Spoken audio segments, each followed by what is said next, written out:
अपने प्रमोशन की खुशी में आज राहुल अपनी पत्नी को शहर के सबसे महंगे रेस्टोरेंट में डिनर के लिए ले जाता है।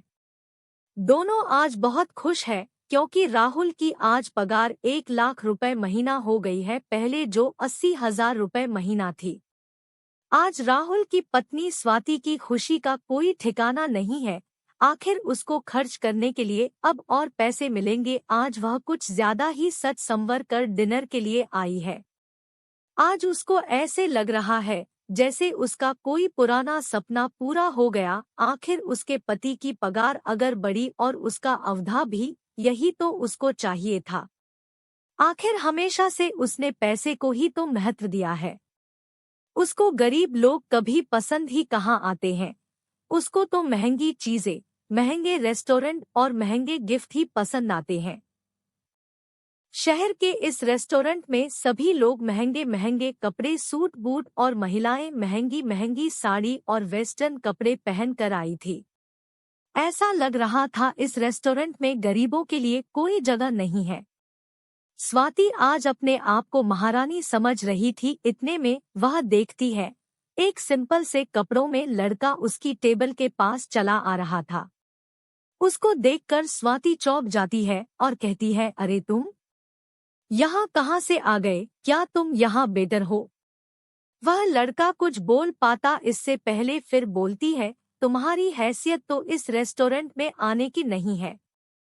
किसके साथ आए हो? तुम्हारा मालिक कहाँ है? या फिर तुम यही झाड़ू पोछा करते हो? इतने में राहुल पूछता है, कौन है यह? तुम जानती हो क्या इसको? स्वाति कहती है, नहीं, मेरे घर के पास रहता था। बहुत गरीब है इसलिए मैंने पूछा यहाँ कैसे आने मिल गया।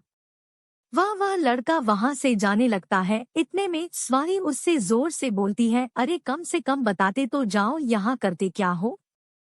हम कल फिर आएंगे, फिर तो नहीं यही दिख जाएगा।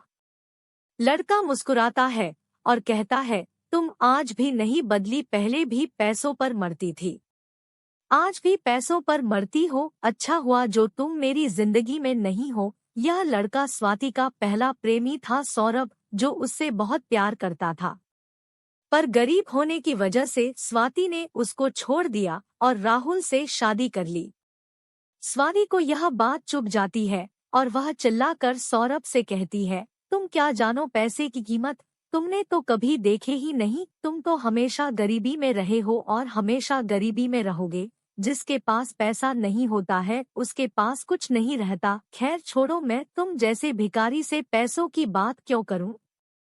इस रेस्टोरेंट से तुम जल्दी जाओ, मेरा वक्त बर्बाद मत करो। यह बात सुनकर सौरभ बाहर जाने लगता है। इतने में उस रेस्टोरेंट का मैनेजर आकर स्वाति से कहता है, आप प्लीज इस रेस्टोरेंट से बाहर निकल जाएं। आप यहाँ पर खाना नहीं खा सकते। क्यों नहीं खा सकते खाना? हमारे पास पैसे हैं, फ्री में खाने थोड़ी आए हैं। तुम्हारी हिम्मत कैसे हुई यह कहने की? हो कौन तुम? स्वाति चिल्ला के मैनेजर से बोलती है। होटल मैनेजर स्वाति से बोलता है, प्लीज हम आपसे रिक्वेस्ट कर रहे, आप यहाँ से चले जाएंगे, अब आप यहाँ खाना नहीं खा सकते। देखते ही देखते कुछ बाउंसर उस टेबल के पास आ जाते हैं। ऐसा लग रहा था अगर अब स्वाति फिर चिल्लाती है तो दोनों को यह बाउंसर बाहर फेंक देंगे। इतने में सौरभ मैनेजर से कहता है, अरे इस सब की कोई जरूरत नहीं है, इनको शांति से खाना खाने दो और उसके बाद इन दोनों से बिल मत लेना। और हाँ, यह ध्यान रहे अगली बार यह दोनों यहाँ ना आने पाए। स्वाति यह देखकर चौंक जाती है। वह मैनेजर सौरभ की बात इतनी आसानी से कैसे मान लेता है। वह आश्चर्यचकित होकर मैनेजर से कहती है, कौन है यह आदमी जिसकी बात तुमने इतनी आसानी से मान ली? मैम, आपको नहीं पता यह कौन है? आप जहां खाना खा रही है उस होटल के मालिक को नहीं जानती है? वह तो शुक्र है कि सर बहुत कम गुस्से वाले हैं, नहीं तो आज आप दोनों को बाहर करवा दिया होता। क्या सौरभ होटल का मालिक? हाँ, इस होटल का मालिक। पर कैसे? यह तो बहुत गरीब था। सुना तो मैंने भी है कि सर पहले बहुत गरीब थे, पर उन्होंने अपनी मेहनत और लगन से 4 साल में 300 करोड़ की कंपनी खड़ी की है। उनका यह अकेला होटल नहीं है, उनके 10 होटल और इस शहर में है। पर सर है बहुत ही सिंपल, ना किसी बात की अकड़, ना किसी बात का घमंड। सुना है सर को किसी लड़की से बेइंतहा प्यार हुआ था और वह लड़की सर को सिर्फ इसलिए छोड़कर चली गई कि उनके पास पैसे नहीं थे। इसी वजह से दिन रात मेहनत करके सर ने यह कंपनी खड़ी की है। आज सर के पास सब कुछ है। यह बात सुनकर स्वाति मन ही मन सोचने लगी, जिस आदमी को मैंने पैसे के लिए छोड़ा आज वह आदमी किसी राजा से कम नहीं है। आज उसके पास सब कुछ है और मैं 1,000,000 की पगार में खुशी मना रही हूँ। सौरभ आज करोड़ों कमा रहा है। अगर मैं सौरभ के पास वापस चली जाऊं तो क्या गलत है? वह मुझसे प्यार तो करता ही है, मेरा तो हर सपना पूरा हो जाएगा। हीरे के गहने पहनूंगी और बड़ी बड़ी कारों में घूमेंगे। शाम के समय स्वाति बिना कुछ सोचे समझे सौरभ के पास जाती है और अपनी गलती की माफी मांगते कहती है, मुझसे बहुत बड़ी गलती हो गई, मैंने तुम्हारे प्यार को नहीं समझा। आज मुझे एहसास हुआ है कि मैं तुमसे कितना प्यार करती हूँ और तुम्हारा प्यार कितना सच्चा है। सौरभ, मैं अपने पति के साथ बिल्कुल खुश नहीं हूँ।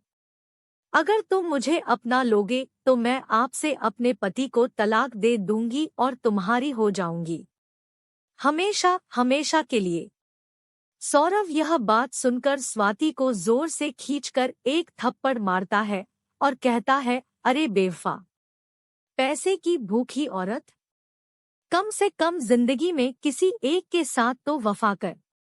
कल तूने मुझे पैसों के लिए छोड़ा था और सिर्फ आज पैसों के लिए तुझे मुझ में प्यार दिख रहा है। जब मैं सिंपल कपड़े पहने तेरे सामने आया तो तूने फिर मेरा मजाक उड़ाया। अगर तुझे मुझसे प्यार था तो पहले ही अच्छे से बात करती ना। मुझे तो वेटर समझकर गाली दी तूने। स्वाति जोर जोर से रोने लगती है और कहती है, मुझे माफ कर दो, मुझे माफ कर दो, मैं तुम्हारे बिना जी नहीं सकती। प्लीज अपना लो मुझे, प्लीज अपना लो मुझे। सौरभ स्वाति से कहता है, याद है तुमको, मैं भी उस दिन तुम्हारे सामने ऐसे ही रो रहा था, अपने प्यार की दलीलें दे रहा।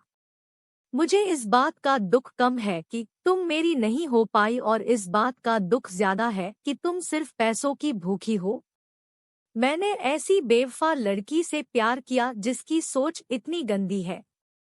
भगवान का शुक्र है उस वक्त मेरे पास पैसे नहीं थे, नहीं तो तुम्हारा यह घिनौना रूप मैं कभी देख नहीं पाता। अब मेरे घर से निकल जाओ, नहीं तो मैं धक्के मार कर बाहर फिकवा दूंगा और तुम्हारे पति को तुम्हारी सारी सच्चाई बता दूंगा। यह सुनकर स्वाति रो रो कर वहां से चली जाती है और दोबारा कभी मुड़कर नहीं देखती है। आज के समय में ऐसे कई उदाहरण देखने को मिलते हैं।